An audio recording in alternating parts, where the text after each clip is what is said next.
സഹവീരം കരവാവഹൈ തേജസ്വിനാവധീതമസ്തു മാ വിദ്വിഷാവഹൈ.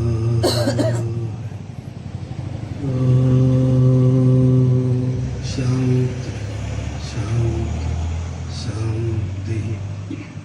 പ്രിയമുള്ളവരെ, ആദ്യമേ തന്നെ സർവസങ്കല്പങ്ങളും ഭാരതീയ ഋഷിപരമ്പരയുടെ പദഗമനങ്ങളിലും ധർമ്മസ്വരൂപനായ ഭഗവാൻ ശ്രീരാമചന്ദ്ര മഹാപ്രഭുവിൻ്റെ പദപത്മങ്ങളിലും ശക്തിസ്വരൂപിണിയായ ജഗദംബയുടെ പദഗമനങ്ങളിലും സേവനം കൊണ്ടും കർമ്മം കൊണ്ടും ആത്മാരാമ പദവി ആർജിച്ച ആഞ്ജനേയ മഹാപ്രഭുവിൻ്റെ പദപത്മങ്ങളിലും ധന്യമായ മുഹൂർത്തത്തിൽ ഇവിടെ എത്തിയിരിക്കുന്ന നിങ്ങളുടെ മനസ്ഥിതികളിലും ഒരു ഭഗവത് വിഗ്രഹത്തിൽ അർപ്പിക്കുന്ന പൂജാപുഷ്പങ്ങൾ എന്നവണ്ണം സമർപ്പിച്ചുകൊള്ളട്ടെ.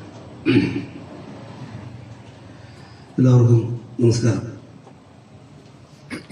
വളരെ വളരെ സന്തോഷത്തോടു കൂടിയിട്ടാണ് ഇന്നിവിടെ ഇരിക്കാൻ സാധിക്കുന്നത്. കാരണം മുൻവർഷങ്ങളെ അപേക്ഷിച്ച് ഇത്തവണ നടക്കുന്ന പ്രഭാഷണ പരമ്പര ഒരുപാട് ദിവസങ്ങൾ, സാധാരണഗതിയിൽ മണ്ഡല മാസത്തിൽ സമാപിക്കുന്ന പ്രഭാഷണ പരമ്പര വീണ്ടും അത് മുന്നോട്ട് ദിവസങ്ങൾ നീട്ടുക എന്ന് പറഞ്ഞാൽ സ്വാഭാവികമായിട്ടും അതാവശ്യമുള്ള ഒരു സമൂഹം, പ്രഭാഷണ പരമ്പരയും സത്സംഗങ്ങളും ആവശ്യമുള്ള ഒരു സമൂഹം ഇവിടെ ഉണ്ട് എന്നുള്ളത് വ്യക്തമാക്കുന്നതാണ്. അങ്ങനെ ഒരു സായാഹ്നം ഇവിടെ സൃഷ്ടിക്കുന്നതിന് വേണ്ടിയിട്ട് പരിശ്രമിച്ചുകൊണ്ടിരിക്കുന്ന ഇതിൻ്റെ ഭാരവാഹികൾ ഇത്രയും ഭാരിച്ച ചെലവ് സഹിച്ചുകൊണ്ട് അതിനു വേണ്ടിയിട്ടുള്ള ആളുകളെ സംഘടിപ്പിച്ചുകൊണ്ട് എനിക്ക് തോന്നുന്നു എത്രയോ മാസങ്ങൾക്ക് മുമ്പേ തന്നെ, എൻ്റെ ഓർമ്മ ശരിയാണെങ്കിൽ ഒക്ടോബർ മാസത്തിലാണ് എന്നോട് ചോദിച്ചിരുന്നത്. അതിനു മുമ്പേ അദ്ദേഹം ചോദിച്ചിരുന്നു. പക്ഷേ പല കാരണങ്ങൾ കൊണ്ട് ദിവസം കൊടുക്കാൻ സാധിക്കാത്തവരികയൊക്കെ ചെയ്തു. അപ്പോൾ എനിക്ക് തോന്നുന്നത് ഏതാണ്ട് ഒരു 6 മാസത്തെ നിരന്തരമായിട്ടുള്ള പരിശ്രമത്തിൻ്റെ ഭാഗമായിട്ടാണ് സത്സംഗത്തിന് വേണ്ടിയുള്ള ആളുകളെ സംഘടിപ്പിക്കുകയും അതിനു വേണ്ടിയിട്ടുള്ള പദ്ധതികൾ ആവിഷ്കരിക്കുകയും ഒക്കെ ചെയ്തു വരുന്നത്. ഈ ദേശത്ത് ഉള്ള മുഴുവൻ ആളുകളും അതിൻ്റെ പ്രാധാന്യത്തെ മനസ്സിലാക്കിക്കൊണ്ട് ഈ ഒരു സത്സംഗത്തിൻ്റെയും അത് സമാജത്തിന് നൽകുന്ന ദിശാബോധത്തിൻ്റെ ആവശ്യകതയെ മനസ്സിലാക്കിക്കൊണ്ട് സർവാത്മന എല്ലാവരും സഹകരിക്കണമെന്ന് ഒരു വിനീതമായ അപേക്ഷ ഇതോടൊപ്പം ആദ്യമേ തന്നെ സമർപ്പിക്കട്ടെ. ഇവിടെ വരുന്ന എല്ലാ ആളുകളും അവരുടെ പരിചയത്തിലുള്ള ആളുകളോട്, സുഹൃത്തുക്കളോട്, കുടുംബാംഗങ്ങളോട് ഒക്കെ പറഞ്ഞുകൊണ്ട് വരും വർഷങ്ങളിലും ഈ സംരംഭം സമാജത്തിന്റെ ആവശ്യമാണെന്നുള്ള ബോധ്യത്തോടു കൂടി പ്രചരിപ്പിക്കുവാനുള്ള ദൗത്യം കൂടി ഏറ്റെടുക്കുമ്പോൾ മാത്രമേ ഈ ഒരു പ്രഭാഷണ പരമ്പര അതിൻ്റെ ഉദ്ദേശ ലക്ഷ്യത്തിലേക്ക് എത്തുകയുള്ളൂ എന്നുള്ള ഒരു കാര്യം കൂടെ നിങ്ങളെ ഓർമ്മിപ്പിക്കാൻ വേണ്ടി ആഗ്രഹിക്കുകയാണ്. കാരണം ഓരോരോ ദിവസവും ഓരോ വിഷയം സത്സംഗം ചെയ്യാറുണ്ട് എന്നെനിക്കറിയാം. ആ വിഷയം നമ്മളെല്ലാം കേൾക്കുന്നു എന്നതിനേക്കാൾ ഉപരി അതിന്റെ പ്രാധാന്യത്തെ പുതിയ തലമുറയിലേക്ക് എത്തിക്കുന്നതിന് വേണ്ടിയിട്ടുള്ള ആളുകളായിട്ട് ഇവിടെ വരുന്ന നമ്മൾ ഓരോരുത്തരും മാറേണ്ടതുണ്ട്. എങ്കിൽ മാത്രമേ അത് അതിന്റെ ഉദ്ദേശ ലക്ഷ്യത്തിലേക്ക് എത്തിച്ചേരുകയുള്ളൂ എന്ന ചെറിയ ഓർമ്മപ്പെടുത്തൽ മാത്രമാണ് നിങ്ങൾക്ക് മുമ്പിൽ സമർപ്പിച്ചത്.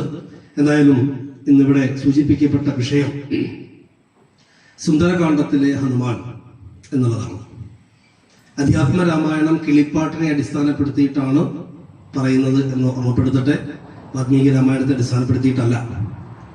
തുഞ്ചത്ത് എഴുത്തച്ഛന്റെ അധ്യാത്മ രാമായണത്തെ അടിസ്ഥാനപ്പെടുത്തിക്കൊണ്ട് അധ്യാത്മ രാമായണത്തിലെ സുന്ദരകാന്ഡം നമുക്കറിയാം, ഏറ്റവും സുന്ദരമായിട്ടുള്ള കാണ്ഡമാണ് അല്ലേ?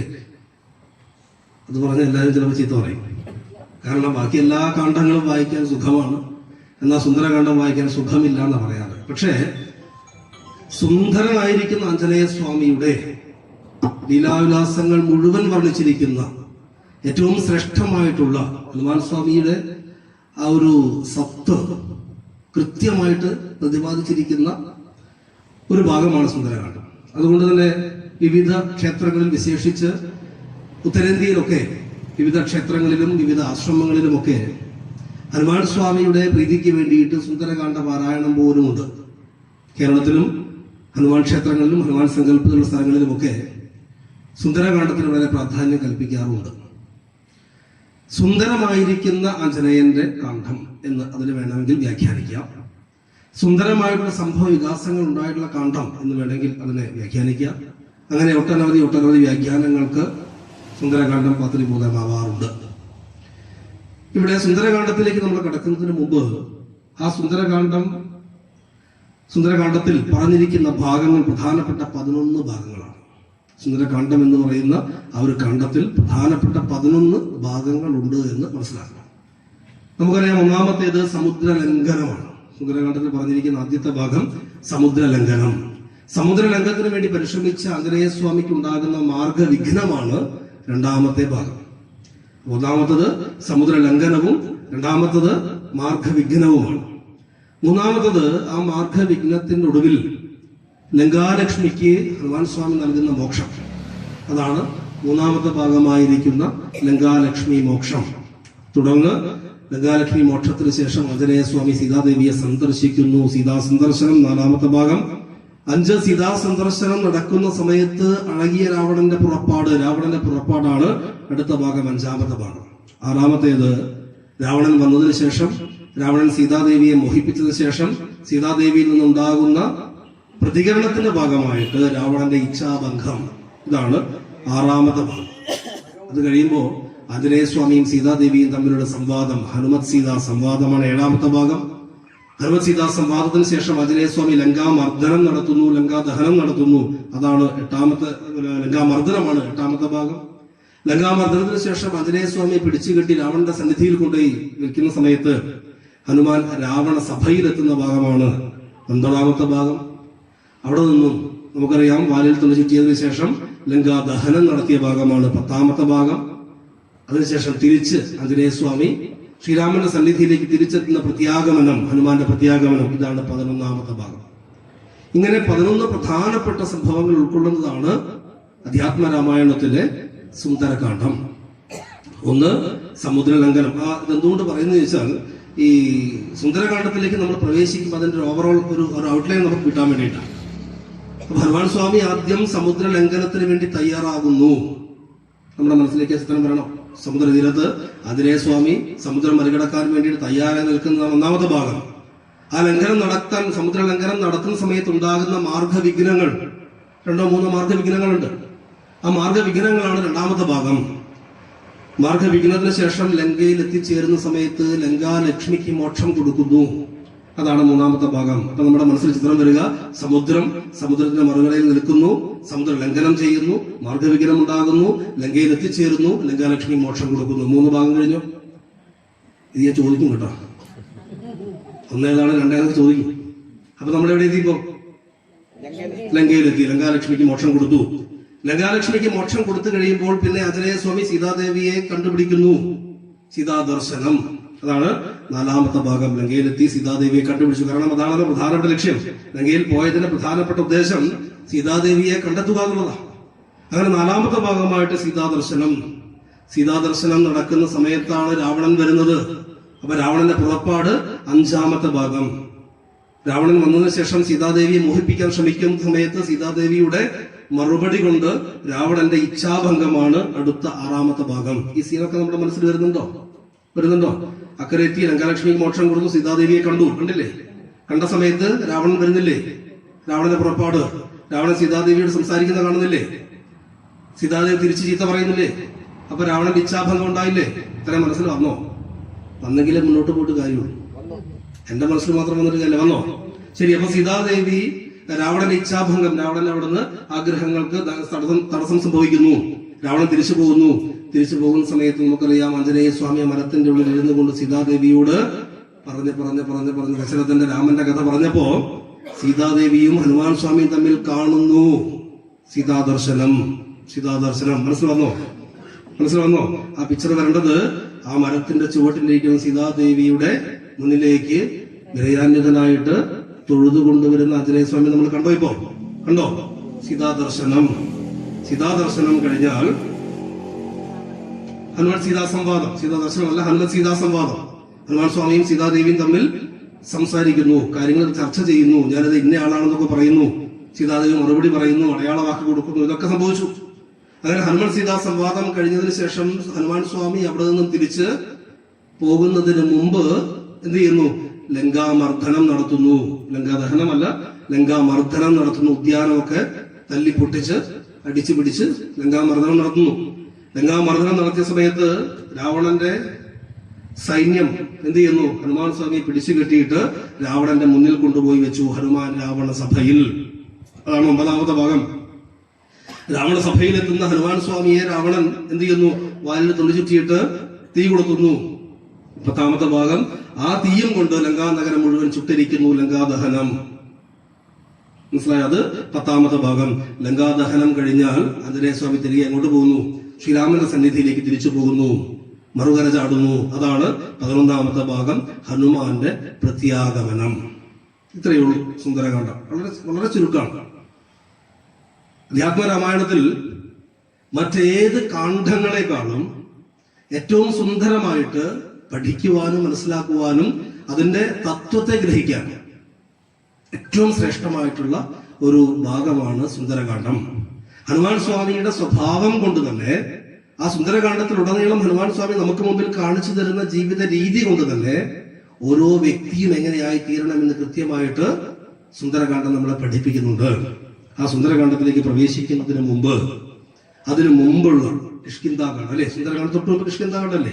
കിഷ്കിന്ധാകാന്ഡത്തിന്റെ അവസാന ഭാഗത്ത് ചില കാര്യങ്ങൾ പറയുന്നുണ്ട്. ആ കാര്യങ്ങൾ രാമായണം ആരെങ്കിലും കൊണ്ടുവന്നിട്ടുണ്ടോ? ഉണ്ടോ? കൊള്ളാലോ. നാളെ നിങ്ങൾ വരുന്നുണ്ടെങ്കിൽ എന്ന് പറയാൻ കാരണം ഇതൊക്കെ കേട്ട് കഴിയുമ്പോൾ ഇനി ആ വഴിക്കില്ല എന്ന് പറയുമെന്ന് വിചാരിച്ചിട്ടാണ്. വരുന്നുണ്ടെങ്കിൽ രാമായണം കൊണ്ടുവരണം. കാരണം സുന്ദരകാന്ഡത്തിലെ ഹനുമാനെ കുറിച്ച് പറയുന്ന സമയത്ത് രാമായണത്തിൽ ചില ഭാഗങ്ങൾ നമുക്കൊന്ന് വായിക്കേണ്ടതുണ്ട്.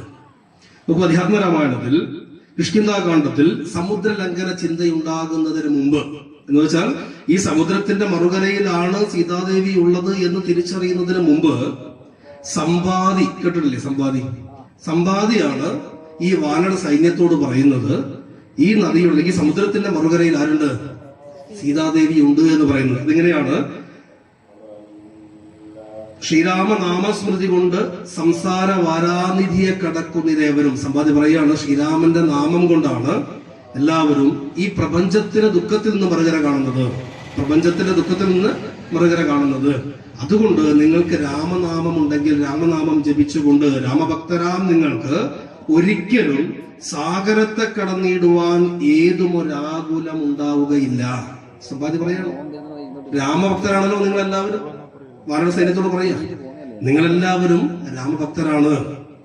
രാമനാമം കൊണ്ടാണ് മനുഷ്യർ, ഈ പ്രപഞ്ചത്തിലുള്ള ജീവികൾ, അവരുടെ ദുഃഖത്തിൽ നിന്ന് മറുകര കാണുന്നത്.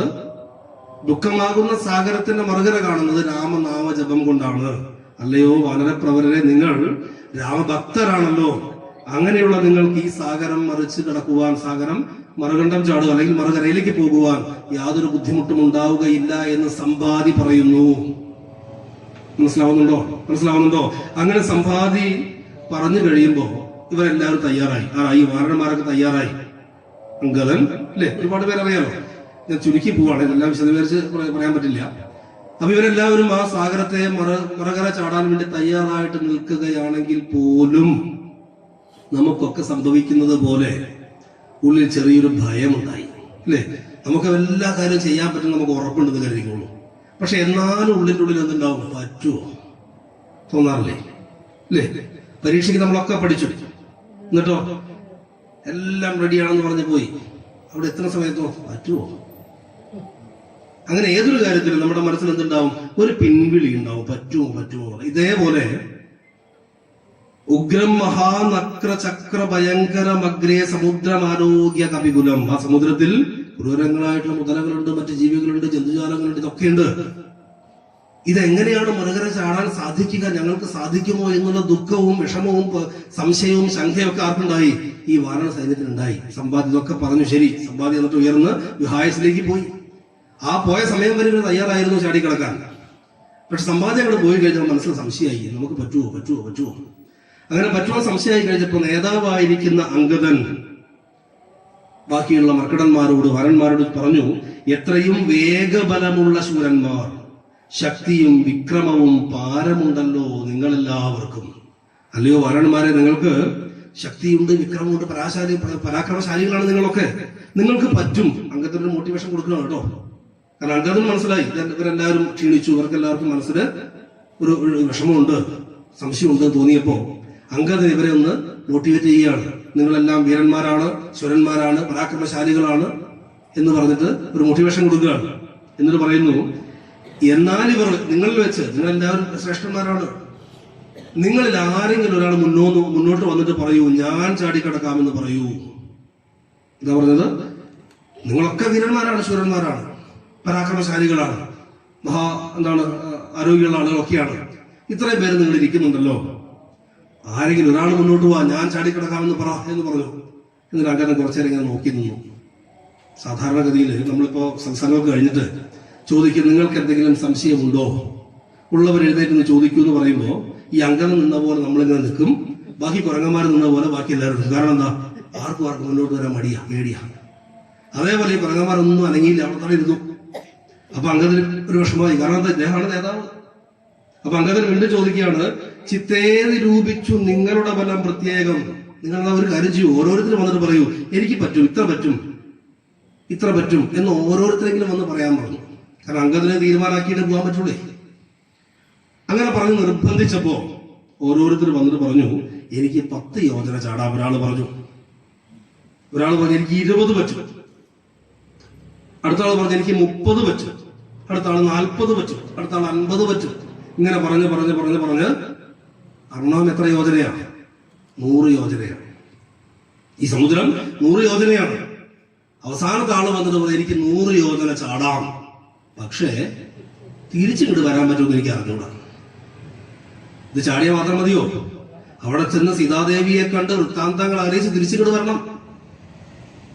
അപ്പൊ നമ്മളെപ്പോലെ തന്നെ ബിരുദന്മാരാണ് ഇവരെന്ത് പറഞ്ഞു, 100 ഞാൻ ചാടിക്കോളാം, പക്ഷെ തിരിച്ചിങ്ങോട്ട് വരില്ല. അപ്പൊ ഇവരെന്തായാലും പറഞ്ഞു വിടൂലല്ലോ. അങ്ങനെ പറഞ്ഞപ്പോൾ അംഗദനാകെ വിഷമത്തിലായി. അംഗദൻ പറഞ്ഞു, ശരി, എന്തായാലും നമുക്ക് സീതാദേവിയെ കണ്ടുപിടിക്കാനൊന്നും പറ്റുമെന്ന് തോന്നുന്നില്ല, നമ്മൾ രാമകാര്യത്തിൽ ഇറങ്ങിയിട്ട് അത് പൂർത്തീകരിക്കാൻ പറ്റുമെന്ന് തോന്നുന്നില്ല എന്നൊക്കെ അവർ ദുഃഖിച്ചിരിക്കുന്ന സമയത്ത് ജാംബവാൻ, ഇവിടെ നിന്നാണ് നമ്മൾ ശ്രദ്ധിക്കേണ്ടത്, നമുക്കൊക്കെ ഒരു ജാംബവാന്റെ കുറവുണ്ട്. നമ്മളുടെ ഒക്കെ ജീവിതത്തിൽ ഒരു ജാംബവാന്റെ കുറവ് പലപ്പോഴും ഉണ്ടായിട്ടുണ്ട്. കാരണം ഈ ജാംബവാൻ എഴുന്നേറ്റ് അംഗദനോട് പറഞ്ഞു, അല്ലയോ അംഗദ, നീ വിഷമിക്കണ്ട, ഇതാ അവിടെ മൂലയ്ക്ക് ഇരിക്കുന്ന ആളെ നോക്കൂ, അയാൾ മിണ്ടാതെ അവിടെ ഇരിക്കുന്നുണ്ട്, ഒന്നിനും ഇടപെടാതെ. ഇതൊന്നും നമ്മുടെ കാര്യമേ അല്ല എന്ന് ചിന്തിച്ചുകൊണ്ട്, ഞാൻ ഈ നാട്ടുകാരനല്ല എന്ന് ചിന്തിച്ചുകൊണ്ട് ഒരാൾ മിണ്ടാണ്ട് ആ മൂലയ്ക്ക് ഇരിക്കുന്നുണ്ട്. അയാളുടെ പേരാണ് എന്താണ് പേര്? അഞ്ജനയൻ, സാക്ഷാൽ ശ്രീ ഹനുമാൻ. ആ ഹനുമാന് സാധിക്കും. ആരോടാ പറയുന്നത്? അംഗദനോട് പറയാ. ആര് പറയുന്നു? ജാംബവാൻ. എന്നിട്ട് ജാംബവാൻ പോയിട്ട് ഹനുമാൻ സ്വാമിയെ തട്ടി വിളിച്ചിട്ട് പറയുന്നു, അല്ലയോ ഹനുമാനെ, നീ എന്താ ഇങ്ങനെ ഇരിക്കുന്നത്? നീ ആരാ നിനക്കറിയോ? രാമായണത്തിൽ പറയുന്നു, എന്തു ജഗൽപ്രാണനന്ദനൻ ഇങ്ങനെ ചിന്തിച്ചിരിക്കുന്നത് ഏതും പറയാതെ. എന്തു ജഗൽപ്രാണനന്ദനൻ, അല്ലയോ ജഗൽപ്രാണനന്ദൻ, ഈ വിശ്വം മുഴുവൻ പ്രാണൻ നൽകുന്ന ആ പ്രാണന്റെ പുത്രനായിരിക്കുന്ന അല്ലയോ ആഞ്ജനേയ, നീ എന്താ ചിന്തിച്ചിരിക്കുന്നത്? ഒന്നും പറയാതെ, നീ ഒന്നും മിണ്ടാതെ എന്താ ചിന്തിച്ചിരിക്കുന്നത്? എന്നിട്ട് പറയുന്നു, കുണ്ഠനായി തന്നെ ഇരുന്നു കളകയോ, നീ മിണ്ടാണ്ട് ഇങ്ങനെ വെറുതെ ഇരിക്കുകയാണോ? കണ്ടീല നിന്നെയൊഴിഞ്ഞ് മറ്റാരെയും. ഈ ഒരു പ്രശ്നത്തിന് പരിഹാരമായിട്ട് നിന്നെയല്ലാതെ മറ്റൊരാളെയും എനിക്കിവിടെ കാണാൻ സാധിക്കുന്നില്ല. പരിഹാരം നീ മാത്രമേ ഉള്ളൂ. കാരണം പറയാൻ ശ്രദ്ധിക്കണം, ദാക്ഷായണി ഗർഭപാത്രസ്ഥനായൊരു സാക്ഷാൽ മഹാദേവ ബീജമല്ലോ ഭവാൻ. പാർവതീ ദേവിയുടെ ഗർഭത്തിൽ സാക്ഷാൽ മഹാദേവന്റെ ബീജമായിട്ട് അവതരിച്ചിരിക്കുന്ന അങ്ങേക്കല്ലാതെ ഹനുമാനെ വേറെ ആർക്ക് ഈ പ്രശ്നത്തിന് ഒരു പരിഹാരം കാണാൻ സാധിക്കും എന്ന് ജാംബവാൻ ഹനുമാനോട് ചോദിക്കുന്നു. അതിന്റെ കൂടെ കൂട്ടിച്ചേർക്കുന്നു, പിന്നെ വാദാത്മജനാകയുമുണ്ട്. അവൻ വാദാത്മജനും കൂടെയാ, വായുവിന്റെ പുത്രനും കൂടെയാ. എന്നിട്ട് കൂട്ടിച്ചേർക്കുന്നു, തന്നോട് തുല്യ ബലവേഗം. അതായത് കാറ്റിന്റെ വേഗത എന്താണോ, കാറ്റിന്റെ ബലം എന്താണോ, അതിന് തുല്യമായിട്ടുള്ളവനാണല്ലയോ ആഞ്ജനേയ അങ്ങ്. എന്നിട്ടും എന്താ മിണ്ടാതെ ഒരു മൂലയ്ക്ക് ഇരിക്കുന്നത് എന്ന് ജാമ്പവാൻ ആഞ്ജനേയനോട് ചോദിക്കുന്നു. എന്നിട്ട് പണ്ടത്തെ കഥ ഓർമ്മപ്പെടുത്തുക. ജാമ്പവാൻ പറയുന്നു, അഞ്ജനാ ഗർഭ അച്യുതനായിട്ട് അവനിയിൽ അഞ്ജസാജാതനായി, അഞ്ജനയുടെ ഗർഭപാത്രത്തിൽ ഈ ഭൂമിയിൽ ജനിച്ചു വീണ സമയത്ത് ഭവാൻ 500 യോജന മേൽപോട്ട് ചാടിയതും ഞാൻ അറിഞ്ഞിരിക്കുന്നു. അല്ലയോ ആഞ്ജനേയ, നീ എന്നെ പറ്റിക്കണ്ട. നീ അമ്മയുടെ ഗർഭപാത്രത്തിൽ നിന്ന് പുറത്തു വന്ന സമയത്ത് തന്നെ 500 യോജന മുകളിലേക്ക് ചാടിയവനാണ് നീ. ആ കാര്യമൊക്കെ എനിക്കറിയാം. നീ എന്നെ പറ്റിക്കണ്ട. ഇവിടെ സമുദ്രം എത്ര യോജനയാ? 100. തിരിച്ചിങ്ങോട്ട് വരണമെങ്കിൽ എത്ര വേണം? 100. മൊത്തം എത്രയായി? 200. ജനിച്ചപ്പോ എത്ര യോജന ചാടി? 500. പിന്നെ ആർക്കാ സാധിക്കില്ല എന്ന് പറയാ? ഒന്ന് ആലോചിച്ച് നോക്കൂ. ഇത് പറഞ്ഞപ്പോ അതിന്റെ കൂടെ ജാമ്പവാൻ പണ്ടത്തെ ആ കഥയൊക്കെ നമുക്കറിയാം, വിശദീകരിച്ച് പോകുന്നില്ല. അന്ന് സൂര്യനെ പിടിക്കാൻ വേണ്ടി പോയ സമയത്ത് ഉണ്ടായ പ്രശ്നങ്ങളും, വായുദേവൻ പാതാളത്തിലേക്ക് കൊണ്ടുപോയതും, ഭൂമിയിൽ വായു ഇല്ലാതെ, അല്ലെ, അങ്ങനെയൊക്കെ അറിയാലോ. അങ്ങനെ